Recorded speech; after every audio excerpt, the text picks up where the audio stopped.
अरे यार इला पहले नहीं बोलते ओकर बहिनी घला आथे के बहिनी बस आथे बोले ओकर दाई दादा अपन घला आथे के मैं बहाना बनाते रहे का करम मही जाहल ले।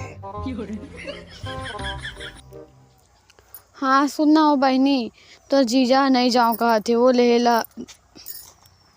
ऑटो में कौन जाना तेला बताना सीधा मैं जाहले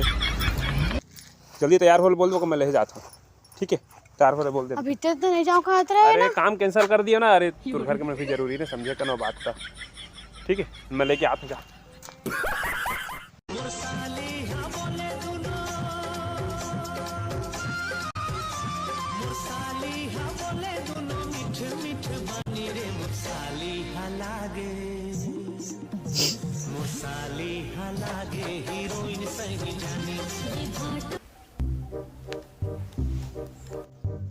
देखा था मैं कहा देखा